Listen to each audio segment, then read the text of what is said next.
Thank you, Bob, for the great introduction. The other part of that joke with the 10 CPAs is that there's 223 attorneys in Congress. So you wonder why our budget isn't fixed. I'm just kidding. I love all the attorneys out there. Great friends, great supporters. No, anyway, thank you all for having me. It's an honor to be here this morning. This is definitely, I think, the type of day the Chamber of Commerce likes. All of our friends up in the Northeast right now are certainly jealous of us down here. I talked to my team up in D.C. yesterday. It was -9 degrees and I think still 4 or 5 inches of snow. So happy to be here, happy to be home this week. It's great to be here and walking around this morning talking to everybody. A couple jokes about the bipartisan group you mentioned, and someone said, oh, were there like 4 or 5 of you in that group? You know, I wish I could stand here and tell you about, or even try to tell you all the great stories about how there is so much bipartisanship and how there are really a lot of great things going on behind the scenes. But the truth is, it's probably even worse than you read about in the newspaper, than you hear about on the news at night. One of the stories I like to tell that kind of put it into perspective for me was when I was first elected in one of the elevators, and don't really know any better. I'm the new guy in the block, freshman, and I'm sitting there in the elevator. There's another member of Congress next to me, just the two of us. I look at him, I introduce myself. How you doing, sir? I'm Patrick Murphy from Florida. I extend my hand, and he looks at me and basically turns his back and kind of looked away and just walked out of the elevator, and the door opened, didn't say a word, didn't shake my hand. I said, wow, what an environment we're in here. That's shocking to me. I can't imagine doing that. Can you imagine being in your business, in your company, and not shaking a new employee's hand? So it's become far too partisan, and that's certainly not news. What perhaps is news is the fact that there is a freshman class that was just elected to Congress that was elected on a message of bipartisanship, by and large, on a message that we must reach across the aisle. And when I was first elected to Congress, first thing they do is they say, Patrick, you're a Democrat. We're gonna put you over here in this room, and you're a Republican. We're gonna put you in that room, and you guys are gonna be separated for the first 3 weeks. I said, what in the world is that? How in the world are you supposed to get to know each other and break down those sort of artificial barriers if you don't have that basic trust? So I was lucky enough to meet a freshman Republican member of Congress from North Carolina named Robert Pittenger. And our first week, we went out and we got a coffee and we started talking. Come to find out, we agreed on probably 80% of the solutions for how to get our fiscal house in order. Kind of scratched his head and said, what in the world are they doing up there in D.C. this whole time? We just got elected and we were agreeing on 80% of what we should be doing right now? That's some starting ground. So he went out and he talked to 10 Republicans, and I went out and talked to 10 Democrats, and we started this group called United Solutions. And we ended up growing it to about 50% of the freshman class, got 35 or so members of the freshman class on board. First thing we did, try to shake things up a little bit, because as a freshman, you're meant to be seen and not heard, pretty much. And we decided we'd write a letter to Leader Nancy Pelosi, Speaker John Boehner, and the President of the United States. And we outlined what our priorities were. Number one, we said we didn't run for office and we didn't spend all this time working our tails off just so that we could get reelected. We did it because we know we're going to have to make some tough votes. And on both sides of the aisle, take some votes that are going to make our bases unhappy. But we're willing to do it, and that's why we did it. Number two, it's the idea of my way, the highway, that doesn't work in your family, doesn't work in your business, and certainly doesn't work in government, that you need to compromise. And then number three, we laid out what we believe is the grand bargain, the real principles to get our fiscal house in order. And I'm sure if you all sat around each of your tables, you'd come up with basically the same ideas. Number one, it's tax reform. Being a CPA, I guess I could talk a little bit too much, and I know the eyes would glaze over if I get carried away here, but tax reform, got to simplify our tax code, and I believe we must really focus on making it competitive globally. So much of it has been sort of sheltered, and we have this short-sighted view on our tax code, when so much of business now is international, and we're falling further and further behind. So we really have to revamp the tax code and do it very quickly, in my opinion. Number two, got to look at Social Security, Medicare, Medicaid. Must look at these programs. These are important programs.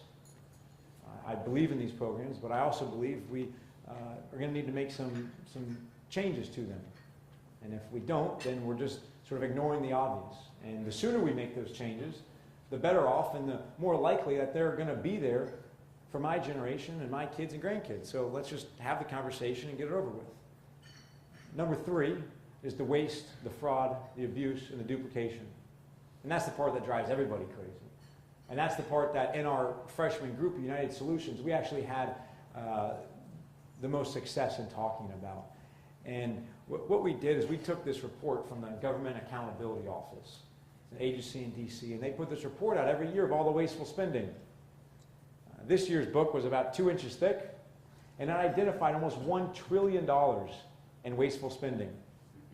Not only is that a really big number, but it's the same stuff basically every single year, and these programs just keep getting bigger and bigger, and it's growing and growing. So we took a look at this, we sat around a table for about 2 weeks, and we identified $230 billion of wasteful spending in 2 weeks that we agreed on. We wrote several pieces of legislation, and we got 5 amendments passed on the House floor for about just over $50 billion of wasteful spending that we were able to eliminate from our budget. So we've made some progress on the waste cutting front. And the intent and the thinking is that if we can get some progress there, then we can open the conversation to some of the trickier issues, the Social Security and the tax reform, et cetera. And if you can get those areas, if you can get the tax reform right, if you can get the Social Security and Medicare, if you can get the waste out of the system, then you get the number 1 piece. And the number 1 most important way to reduce our debt is by reducing unemployment. You know, the more people you have working, the more people you have in the, paying into the tax code, the quicker that debt's going to come down. So that really has to be the focus, I believe. And one of the things that I think is particularly frustrating is that I blame our federal government for this lackluster recovery we've had. The one thing that businesses and entrepreneurs want and ask for, and I think should expect from their government, is predictability, some certainty, to know what in the heck is coming tomorrow or in 5 years from now. And we've done the complete opposite.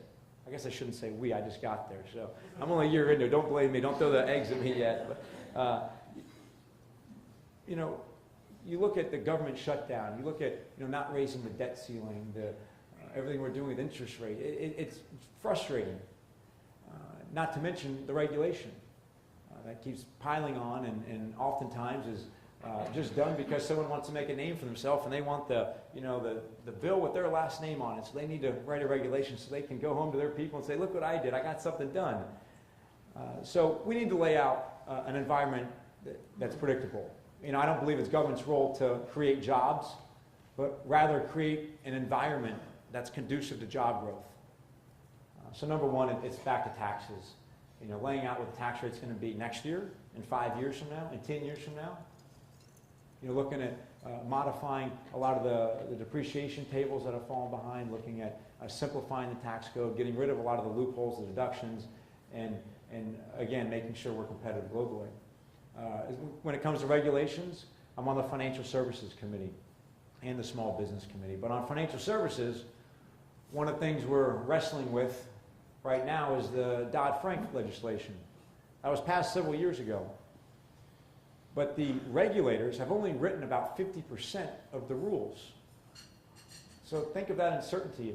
Some of you, I'm sure, are in the industry and know about it. But for those of you that aren't, imagine knowing that this bill has been passed 3-4 years now, and only 50% of it's been written, and you still don't know what's about to happen in the next 3 to 4 years with that regulation. It's really hard to go plan and go hire some people or go open a new office if you don't know what that environment's going to be like. So the government must do a much better job of getting those regulations right and doing it in a timely manner. I want to talk just for a second about some of the local issues because I came to realize pretty quickly that in Washington, I'm in the minority party. So you only have so much say in what legislation is even brought up for a vote. And I realized very quickly that the efforts that we make and the resources that we have should really be allocated to a lot of local issues because that is where we can have a really big impact. And it doesn't mean I'm not going to keep fighting for the grand bargain and keep fighting for a lot of the reforms I think we need in D.C. But for our resources, we can go a lot further right here at home. Bob mentioned my district is North Palm Beach, Martin, and St. Lucie County. One of the biggest issues in that area, and really all of Florida, is our environment. It's a critical issue. I think a lot of us live here or have a house here because we enjoy this beautiful weather, and we want our kids and grandkids to enjoy it as well. But what's happened, especially last year, was all the rainfall we had, about 150% above average rainfall. That forced the Army Corps of Engineers to discharge a lot of water out of Lake Okeechobee. The water in my particular district, the St. Lucie River, was declared toxic in 3 different places.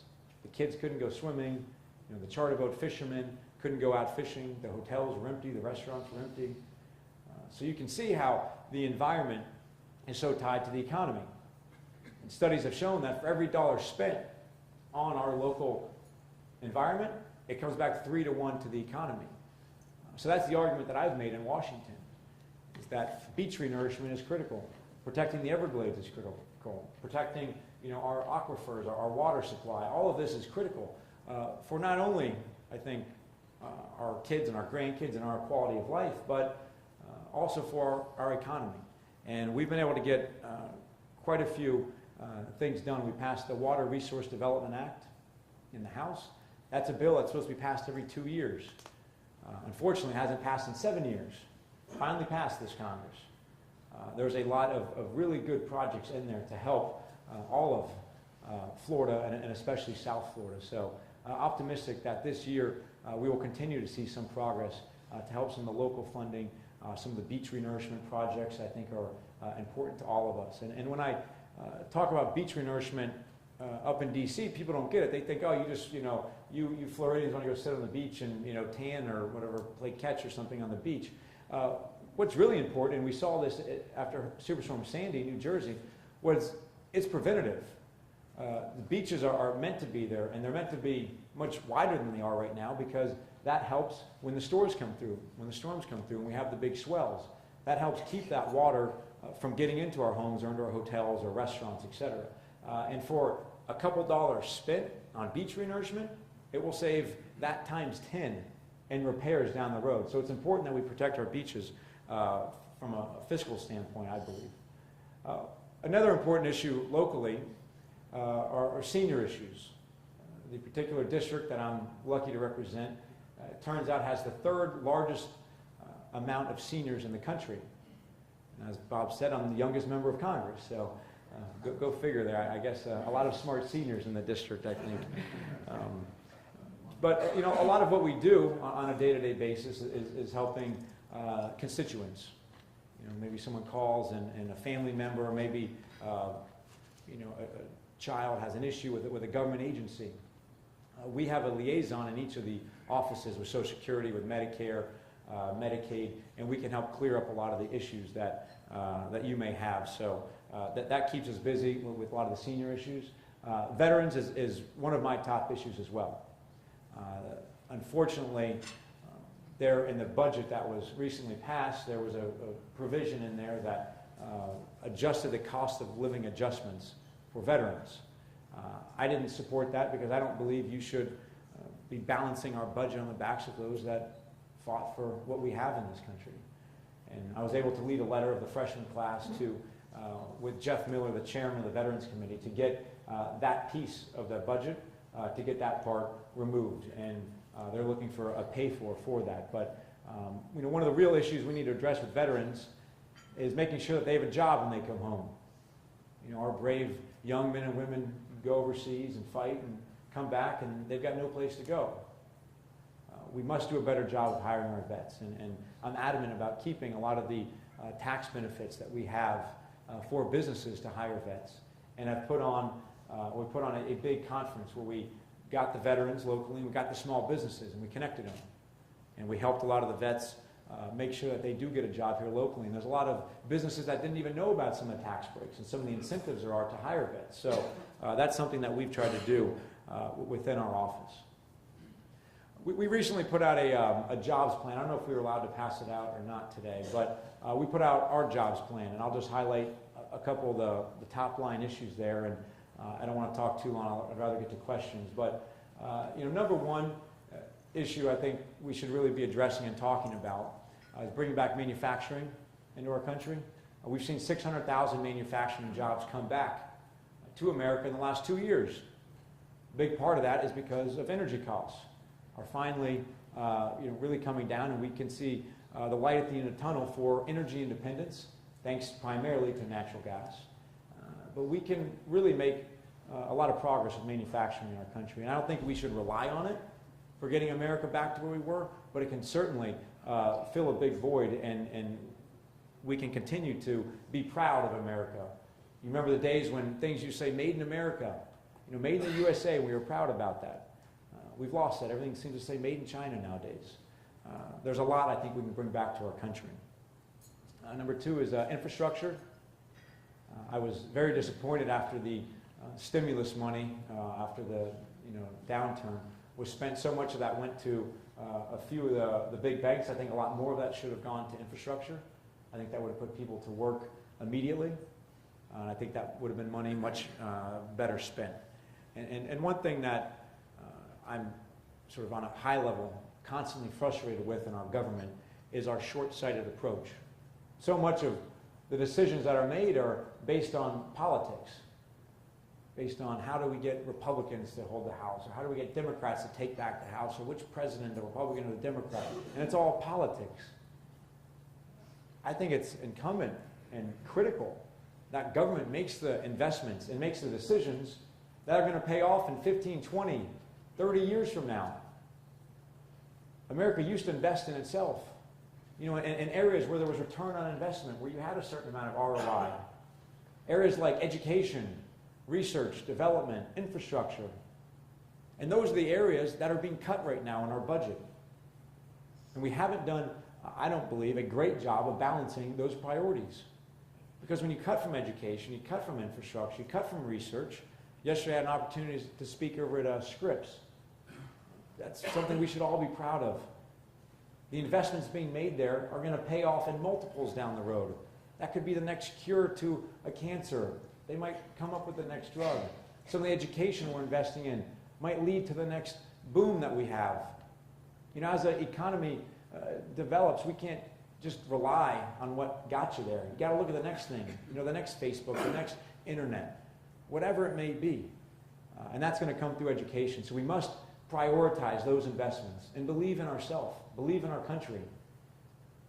And the only way you do that is through bipartisanship, by talking together with the other party and coming up with those priorities and not getting caught up in the politics. I was recently ranked to be the top 5 most independent voters in the country. The only reason I got that ranking is, I think, because of the way I like to look at votes I take and bills I get on.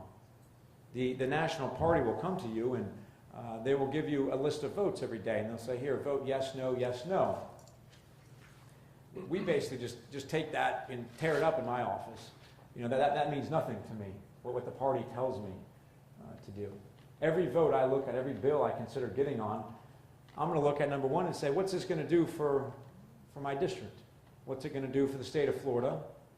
What's it mean for our country? And how does it sit inside? And unfortunately, there's not enough of that independent thinking in D.C. right now. Far too many people just listen to the party chairs, and when you look at the votes, you can pretty much predict who's going to vote where. I've tried to break in several areas I think are especially important. One thing that really bugged me was when we didn't have a budget. I took a vote that frustrated a lot of people in my party, but it basically said if we don't have a budget, members of Congress shouldn't get paid. That's one of our basic jobs. If we're not doing it, we shouldn't get compensated. That didn't sit well with a lot of the Democrats, a lot of my party, but I thought it was the right thing to do. Another area I've tried to really differentiate myself on was the Affordable Care Act. Truth is, we're not going backwards. It's not going to be repealed. It's here. So let's have an honest conversation about how you get it right. How do you fix it? Let's talk about the amendments and the changes that need to be made to get this right, because healthcare was broken. We have great specialists and we have great care, But it's way too expensive. 18% of GDP goes to healthcare, way more than every other developed country in the world. Things had to change. Of course, got a long way to go to get right, but I've taken quite a few votes to what I think are really going to improve the Affordable Care Act, and I think that's where the conversation really needs to go. And you name the issue, the conversation needs to go from, instead of just black and white, to let's get it right, let's fix it. But let's have that discussion. So anyway, that's my commitment to you. I will look at every issue, every vote I ever take from that independent lens and do what I think is best for this area and for the state of Florida. So anyway, I'd love to answer any questions, and I appreciate you all having me today.